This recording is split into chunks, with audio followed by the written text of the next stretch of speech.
As they take a knee collectively, boos can be heard. The entire America's team, the Dallas Cowboys, took a knee before the national anthem.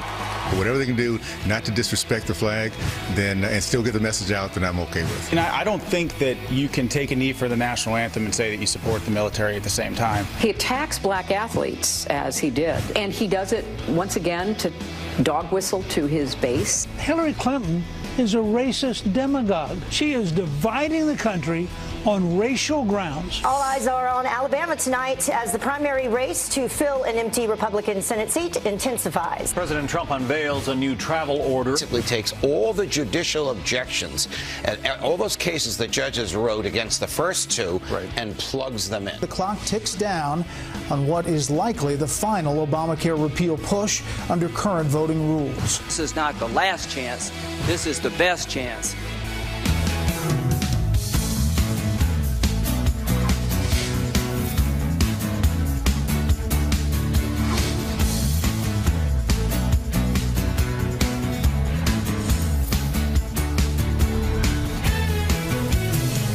It's time to move on. Y'all are taking too long. I never hear that. They're so amazing. They do all the hard work. We get the credit because we're on TV, but we just they get work paid all to hours sip of the coffee. day. Good morning to you. Thanks for joining us on this Tuesday. So on this Tuesday morning, you're probably wondering what happened on Monday Night Football. Would somebody take a knee at the big game last night? And the answer is yes. America's team, each and every one of the Dallas Cowboys, took a knee along with the owner, Jerry Jones, right there. That was before the national anthem. And what they did when they took, as you can see right there, when they were all down on one knee, there were a lot of boos. Listen. The Cowboys players wanted to show unity, but they were very adamant about wanting to separate that message from the national anthem. Sean?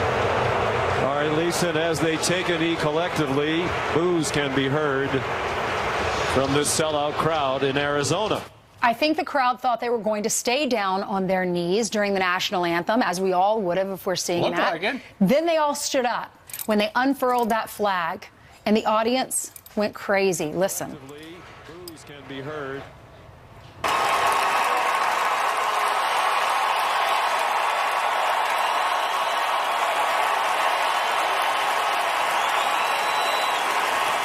How beautiful is that?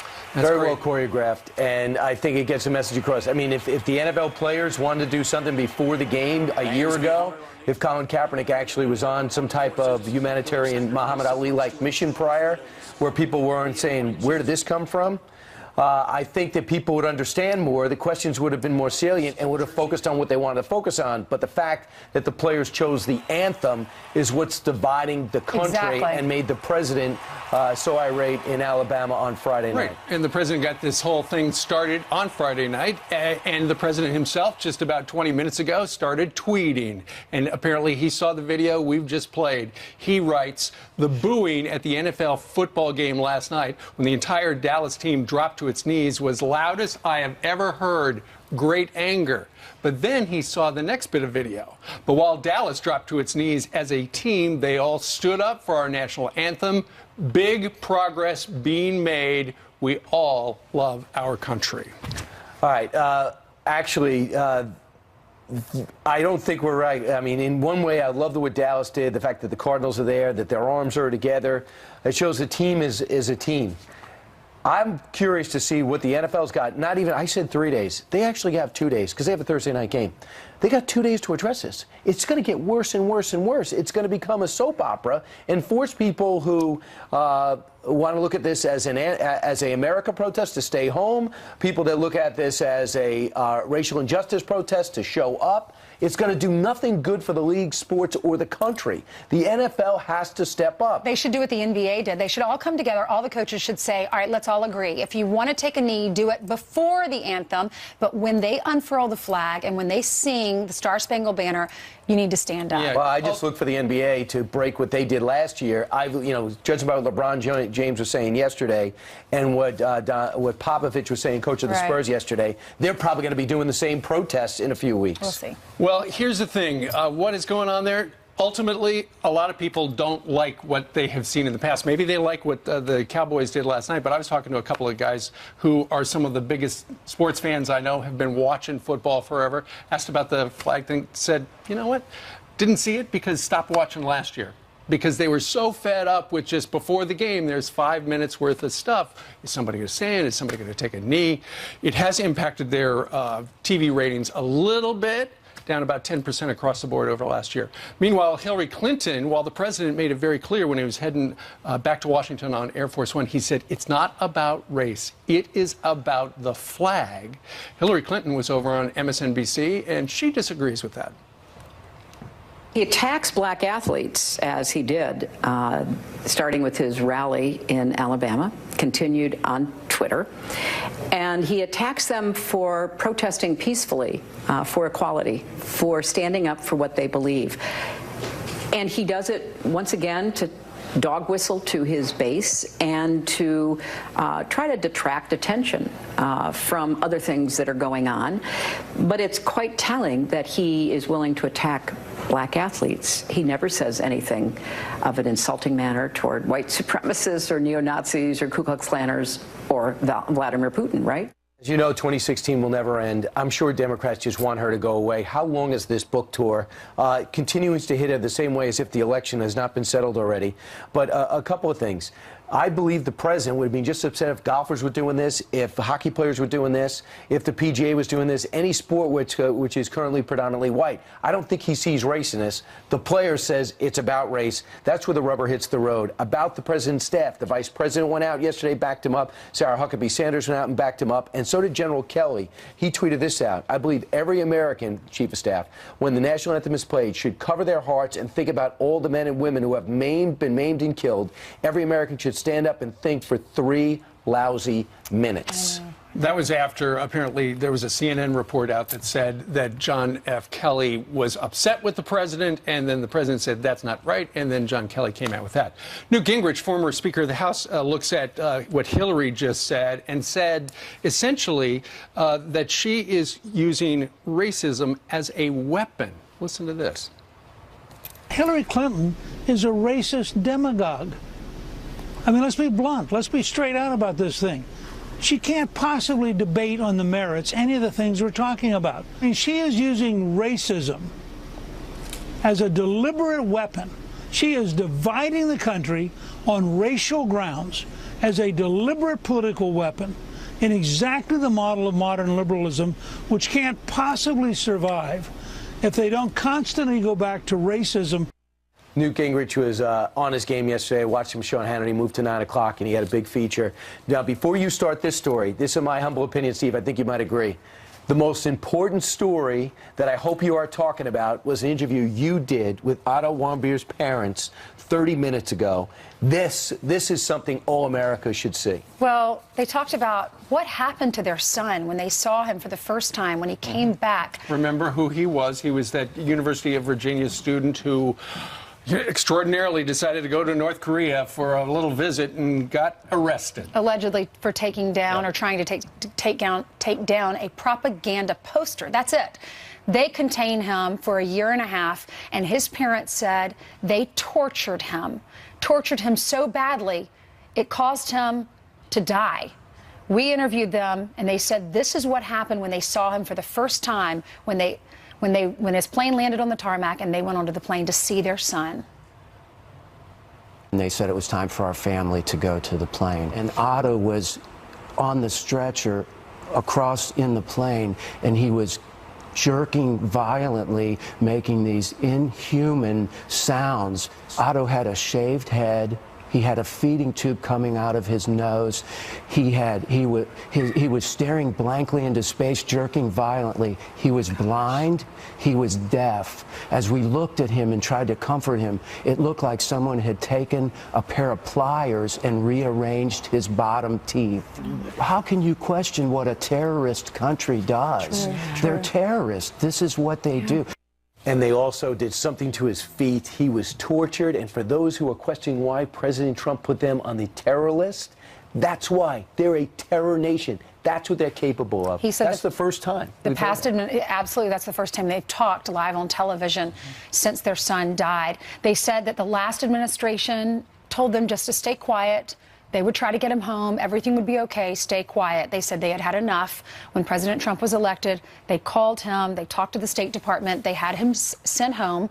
And this is exactly what happened.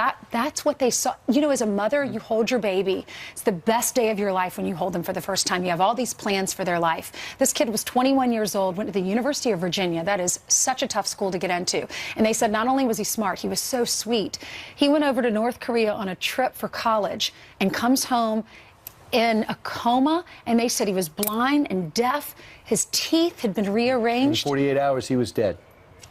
North Korea responsible. He wants them to be considered terrorists. And, you know, Kim Jong-un did that to their son, killed his own brother, his own uncle. I mean, this is an evil man.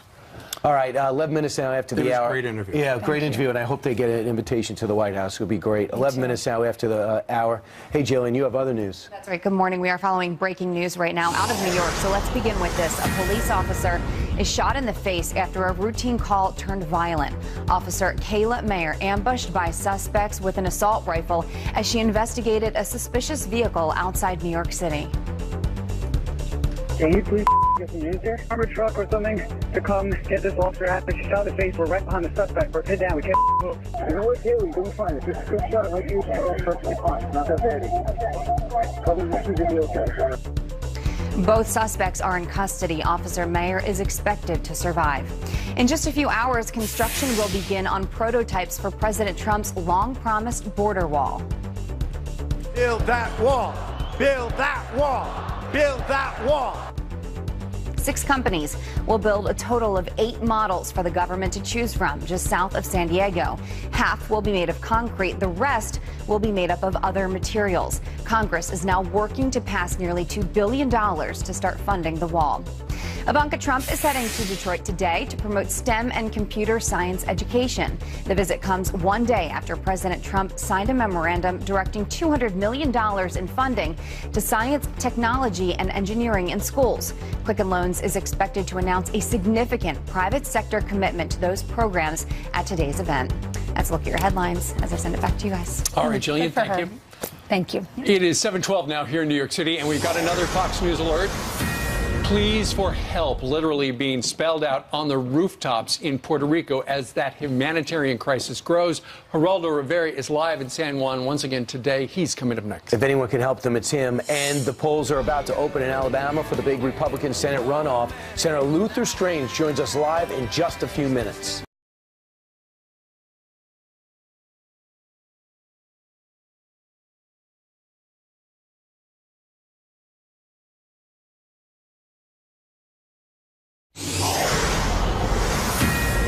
Hi, we're back with the Fox News alert. Puerto Rico on the brink of a humanitarian crisis. People lining up for hours just for fresh water and gasoline to try to keep their generators, if they're lucky enough to have one, on.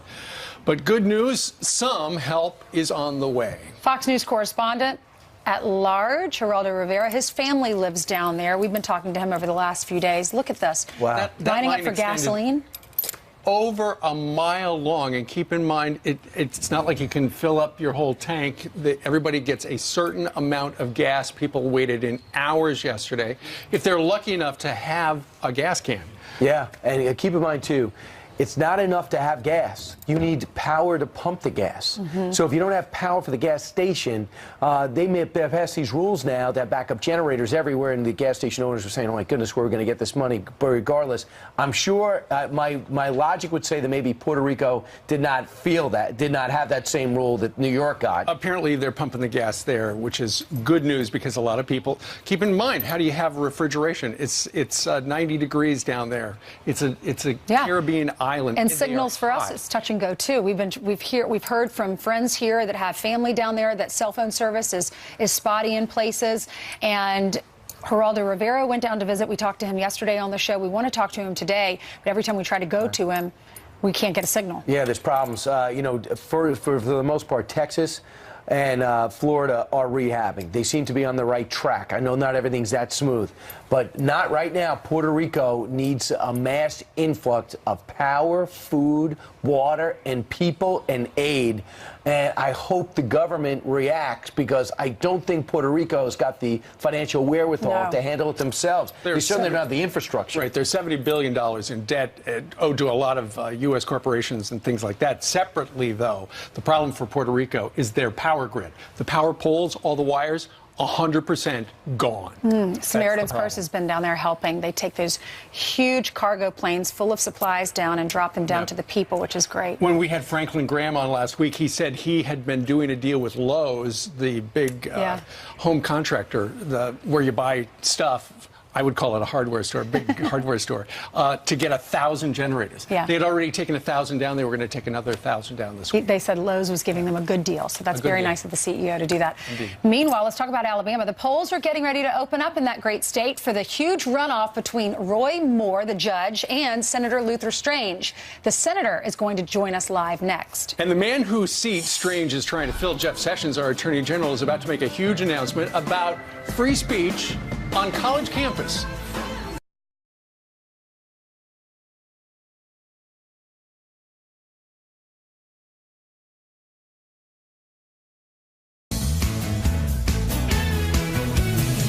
All right, quick headlines now. It turns out Iran's missile launch was a fake yesterday. U.S. officials telling Fox News that Iran re-released a video from a January test claiming it just happened, but no new test was actually carried out. What's that about? And Jeff Sessions is taking on political correctness in just a few hours. The Attorney General will speak at Georgetown University about the struggle over free speech on American college campuses. The DOJ tells Fox News Sessions will likely mention the recent riots at UC Berkeley, including the cancellation of its Free Speech Week. Meanwhile, here's Steve with the man of the hour, or one of them. All right, Brian, thank you. Happening today, the Republican runoff election between Senator Luther Strange and Judge Roy Moore in Alabama. And President Trump is putting his support behind Senator Luther Strange. I think that Luther will be absolutely fantastic in terms of agenda. He wants the wall. He's very, very tough on crime. We hope we can keep him in the Senate. He loves Alabama. I'll tell you what, he loves the state and he loves the country. To me, very importantly, is that he will absolutely win against the Democrat. And joining us right now is the man he's talking about, Senator Luther Strange, who the president also refers to as Big Luther. Because, Luther, how tall are you? 6'9", 6 feet 9 inches. So if you were elected, actually, you are the tallest American senator in U.S. history, right? That's right. We had to have an argument about it on the in the Senate floor, but they certified it. So that's one accomplishment anyway. Okay, that's one thing. Of course, you would like to get elected today. It's a curious situation, though, because there you've got, you are, for the most part, the establishment candidate, many people have said, and yet Donald Trump, who is kind of a drain-the-swamp, anti-establishment president, he's for you. Explain that. Well, I can assure you, Steve, if I were part of the problem, the president wouldn't be down here campaigning so hard for me. Last night we had the vice president here. I've been in Washington less time than the president has, and we've become friends, personal friends. We have the same goals, same agenda, and so I think it's a narrative that's being created because there are other agendas out there, people that don't like Mitch McConnell, for example, other things going on. I'm keeping my eye on the ball, which is the president's support and his agenda. Well, the president is supporting you. He has tweeted this out in just about the last half hour. Luther Strange has been shooting up in the Alabama polls since my endorsement. Finish the job. Vote today for Big Luther. And I've seen the polls down there. They have turned around for you. You are up. Right now, though, it comes down to what for you? Totally comes down to turnout. In a special election runoff, it's who gets their voters to the polls. That's why the president's support, the vice president's support, NRA and other groups means so much to me. We've got to get people to the polls. 17% voted in the in the first runoff, first primary. Right. That's terribly low, you know, and so we've got to get them to the polls. Luther, why do you want to be a U.S. Senator for the next 6 years? Because we've all been watching what's going on, and regarding health care, the Republicans can't get the ball across the finish line. So why would you want to spend your time doing, essentially spinning your wheels? Well, you know, I spent 6 years as Attorney General fighting the Obama administration, and we won. We stopped illegal amnesty. We protected religious liberty. We stopped a bunch of EPA initiatives. So I was playing defense. I want to be on offense with the president and the vice president, because this is a turning point in our country. We can't have any more obstructionists, any more people that just want to give speeches. We need results, conservative results, and that's why I want to be up there. I think that's why I've hit it off with the president so well. Well, you know, over the last 7 years, Republicans have all said, for the most part, you know, re-elect me, elect me, and I will make sure if I've ever given the chance to repeal and replace Obamacare, I will do that. Well, now there are at least 3. There could be 4. Ted Cruz says he wants to talk to the president about what's going on right there, right now.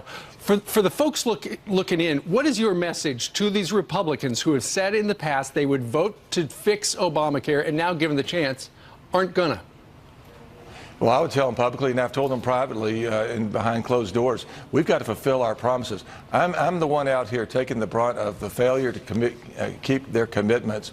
I can understand the frustration. I'm the most frustrated person in the Senate, believe me, because we made these promises, we haven't fulfilled them, and if we don't do that, we will pay a heavy price at the polls, and rightfully so, frankly, for not fulfilling those promises. All right, Luther Strange, who would like to win today in the runoff election down against Judge Roy Moore. By the way, we did invite the judge on. They declined the invitation. Luther, thanks for joining us, and good luck to you. And right there, he probably said thank you. All right. Meanwhile, straight ahead, what do you think voters there think of the runoff? Todd is having breakfast with friends in Huntsville, and that is coming up. Plus, how do Americans really feel about those anthem protests? We've got a panel of former players, professors, and parents here for a live, must-see discussion. It's coming up next.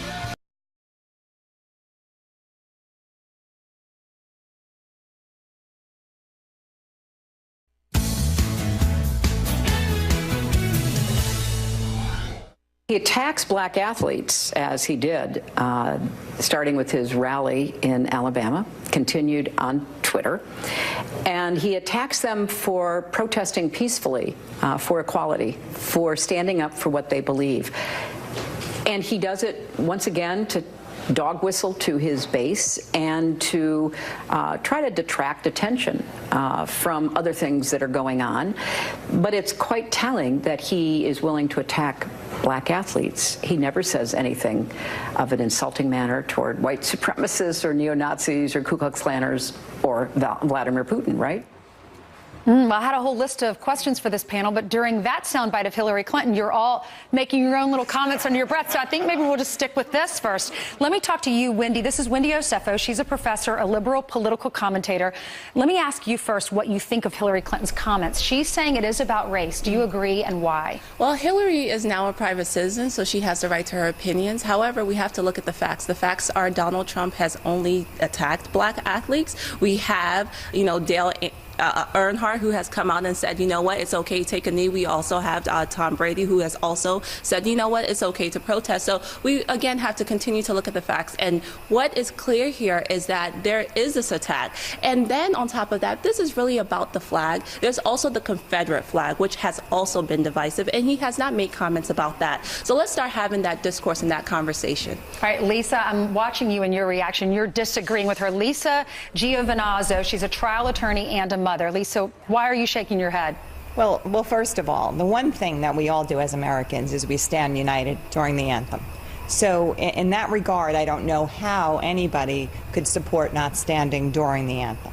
As far as the comments that we're seeing and if it's racial and if it's not, I think honestly, taking a knee, maybe that isn't enough for these players, and maybe that forum isn't the right forum. Maybe they should go beyond taking a knee and take a stand and vocally tell the public what it is that they're supporting and what it is that they're specifically protesting. Maybe they can go beyond that.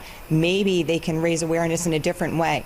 But to take the forum in take a political setting in a public forum, and as a mother, I have a 10-year-old. I go to the Jets games. Yes, season ticket, Jets ticket holder. Will you continue to go to the games? I will continue to go to the games, but I don't appreciate having to have a political conversation with my child at a game. I think it's the wrong forum. I think that we have to be more respectful of who we are as Americans.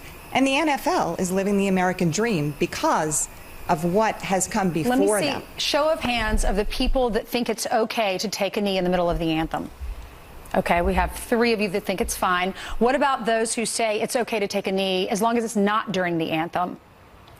Anyone agree? You agree? Okay. Unless they're taking a water break. Okay. That's what's most important. I think that people I don't think these protests are wrong. I just think they're misguided. Okay. I think that the most important thing to remember here is that the national anthem is symbolic of the fact that we as Americans have the opportunity to protest. So a protest during the national anthem is a protest against the very thing that allows you to protest in the first place. It is a misguided protest. I actually agree with some of the positions some of these people are taking, and I would gladly share their sentiments. Not during the national anthem. It is misguided. All right, this is Chris Valletta talking. He's former NFL player and author of Teamworks, played for the Titans, the Saints, and the Bucks. Now, Caleb also played in the NFL, retired U.S. Army lieutenant, former linebacker for the NFL for the Lions. Now, the NFL picks all of these different free speech points. You can't honor breast cancer. You can't honor 9/11. You can't honor those Dallas police officers. Is there a double standard here? Absolutely. And I think that this was a strategic move from the commissioner. It's kind of a genius move because now it diverts all the attention away from the real issues, being the CTE issues, domestic violence, sexual abuse. We're not talking about those things anymore. So there is a double standard in that regard, but I think it was also a strategic move from the commissioner. Okay, I want to go to Emily behind you. Emily Campagno, she's a former NFL cheerleader, former federal attorney, and former criminal defense attorney. Emily, should the government and should taxpayers fund football, the NFL football? No, I don't believe the government should. And remember that this is a workplace. And so I wouldn't presume to tell a professional athlete that they cannot use their platform to be part of a larger conversation. But as the point was addressed earlier, I believe specificity is what is most important. And symbolic gestures that are so divisive are really causing this acrimony that ultimately owners can terminate players for doing anything that's injurious to the league or to the franchise. And I think a lot of athletes that are engaging in communities and really taking specific stances and doing specific things enables us as the entertained to understand what things that they are discussing and what viewpoints that they hold dear. That's the most important thing to me. Okay, let's go to the lady sitting next to you. This is Dr. Jeannie Zaino. She's a political science professor and a mother. What do you think about this, Jeannie? Well, as a political science professor, I have to say we haven't talked yet about the political end of this, really. You started with this clip of Hillary Clinton using terms like dog whistle, and I call out the president on the same kind of language. I do think there are points on both sides. My struggle is I'm teaching students, young people, and I have young children, and I want them to learn how to be disagreeable with an agreeable and in a way that is collegial. We need to be able to talk about things. So as opposed to the president coming out and using terms that I can't even repeat on TV, why doesn't he engage in a conversation and lead by example? Hillary Clinton, the same thing. We need to elevate the political discussion in this country. He has a fair point. He disagrees with this. He's the commander-in-chief. He has every right to say it.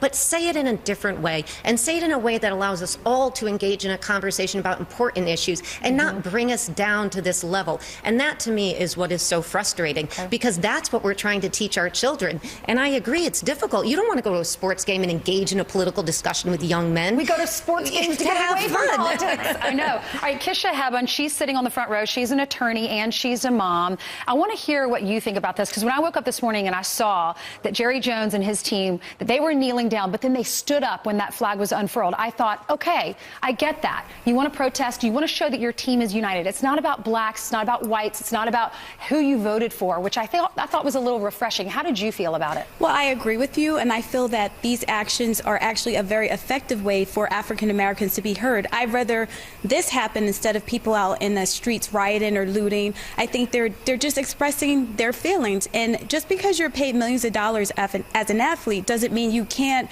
exercise your constitutional right to freedom of expression. And I think that it's effective because look at how much attention this has received from the media, from the government, and I think our president does not have the right to tell these private entities to fire someone just for exercising their constitutional right. Okay. Yes, he does. No, he doesn't, Sean. Look, does Eddie... Let me introduce you. This is Sure. Sean Parnell. He's retired U.S. Army Ranger, and he was in the same battalion as Ali Villanueva, the guy who walked out, the Steelers player who walked out in the tunnel. Yeah, I was a company commander when he was coming in as a young lieutenant, and he was so big, we're like, we can't send this guy to Afghanistan. He can't fit in the trucks. But then he went to Afghanistan, and he was... God bless him. Yeah, seriously, three deployments. He's an amazing guy, and I think he was an inspiration to anybody that loves the And I country think it's being sitting out taken there. out of context. He said that he does regret coming out, but then he said it's not that he regrets standing up for the flag. Of course, he just regrets that he wasn't unified with the team. He thought they were coming out behind him, and they were 20 feet away from him. Right.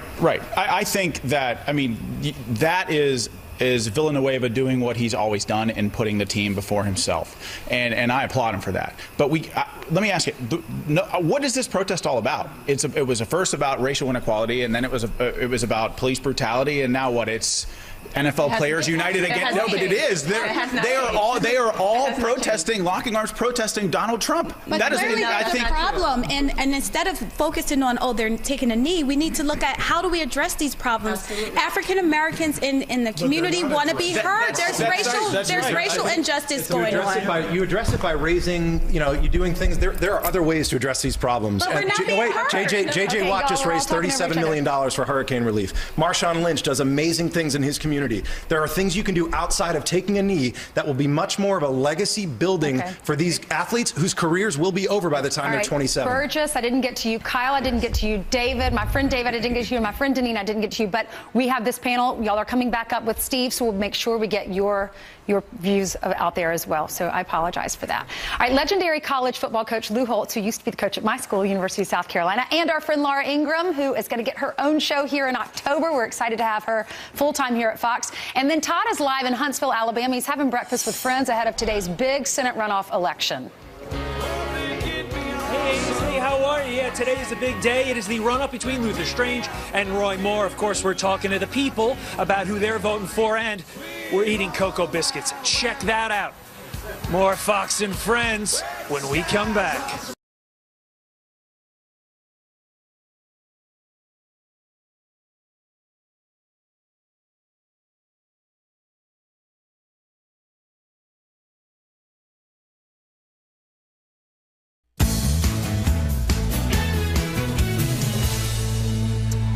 Good Tuesday morning. Back with some quick headlines. Canada welcomes refugees with open arms, but it's leaving Chelsea Manning at the door.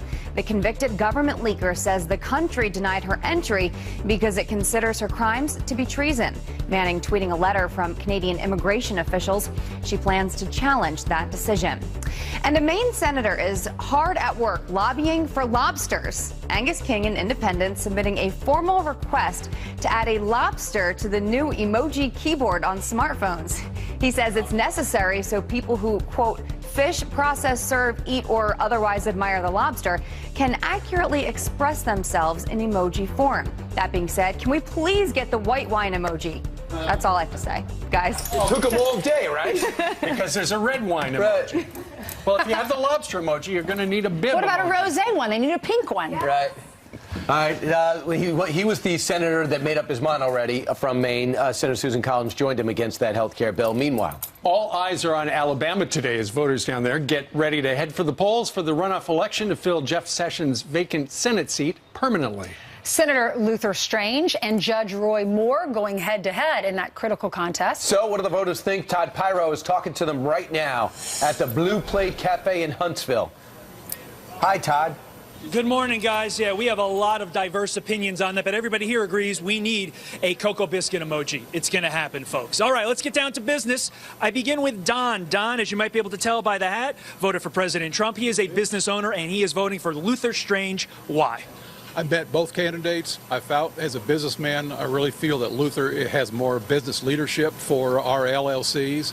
And also, we both have something in common. We're both Eagle Scouts, and we're both proud of that. Good stuff. Now, what's something interesting? You said you actually like the fact that he's a lobbyist/consultant, correct? Absolutely. It's okay to be a lobbyist as long as all meetings with congressmen and senators are documented. That is a great segue to Larry. Larry is a retired sheriff in California, lives here in Alabama now. He is a Trump voter, but he is voting for Roy Moore. Why are you voting for Mr. Moore? Because we don't need another lobbyist in Washington. We have enough of those, and they're far as I'm concerned, destroying this country. And as a big proponent of the president and all that he stands for, you're giving the president a mulligan with regard to his endorsement of Luther Strange. You said that's all McConnell's fault. Well, yes, I think in a way it is. He's financing the whole thing for Luther Strange. And I think Judge Roy Moore will do a great job for us. Understood. Thank you. Now we get to Virginia. And Virginia, I actually have to look at the card because it's very confusing. Are you ready? Virginia is in real estate. She voted for Hillary Rodham Clinton in the 2016 election. She's an independent, so she can vote in this election, and she is voting for Roy Moore. Can you unpack all that for us? If I were voting today, I would vote for Roy Moore. Okay. I can. And just the reason is I am for Doug Jones. And the reason I'm for Doug Jones is because he's not a lobbyist. Doesn't think he's above the law.